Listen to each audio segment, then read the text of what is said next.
What I was thinking is like if I had a kid, I would give them a fixed budget. So it's like you have $100 to $200, spend it on what you think is the most valuable. Yeah, that makes sense.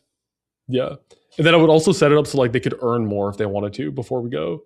So it's like if you really think this is valuable, like pick some high net worth, like some high value skills and like use them so you can actually earn more and leverage it at the park.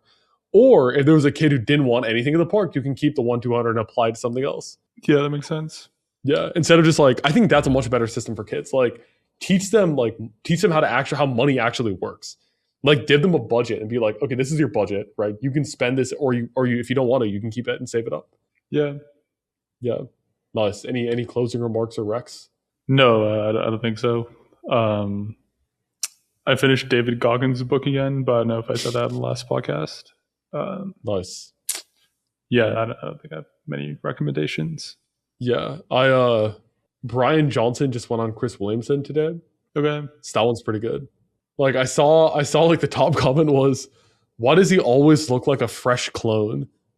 That's good. Yeah. Yeah. That was a good comment. Because he always looks slightly different in everything.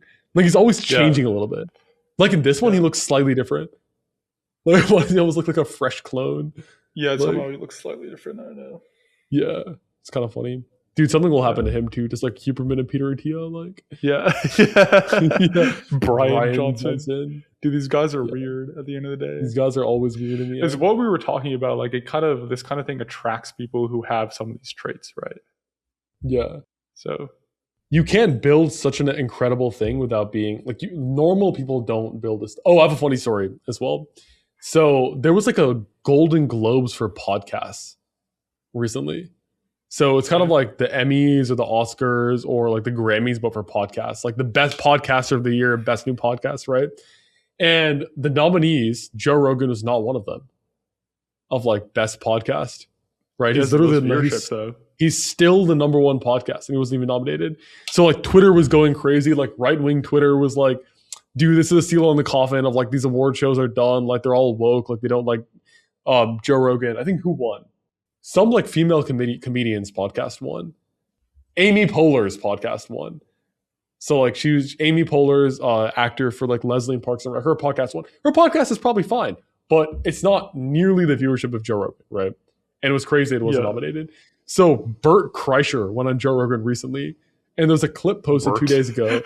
Bert, dude, why wasn't Joe Rogan reveals why he wasn't nominated for the Golden Globes, and you know why? Bert. Why? You know why he wasn't nominated? Because they asked him to be nominated, but he had to pay a $500 filing fee. And he was like, dude, I don't want to pay $500. I'd rather just keep that money. Dude, I mean, why are they asking him to pay? They're asking him to pay a $500 filing fee. And he's just like, he's probably worth $100 to $300 million. And he's just his podcast deal with Spotify was over $100 million. That was back in 2020, and the contract was like renewed or something, right? Yeah, so he's worth several $100 million. Guy doesn't want to pay a $500 filing fee to be like in the Oscars of podcasts. Yeah, and that I think that cemented him as like the greats. You know, like dude, yeah. It's like I think Joe Rogan's it's like when Eminem stopped coming to like the Grammys or something. Yeah. Oh, really?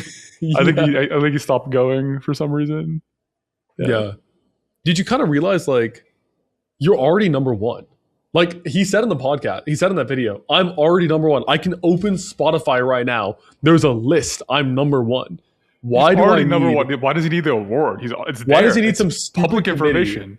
Yeah, some stupid committee of weird people to be like, you're number one. Like, dude, what? Like I can literally see it on my chart right here. Why do I need some award show? You know? It's right there. It's objective. These awards. Yeah, these award shows are like, what? Like, they make no sense. The viewership is right there. So the proof is in the pudding, as they say. Yeah. Nice. All right, we'll close it there then.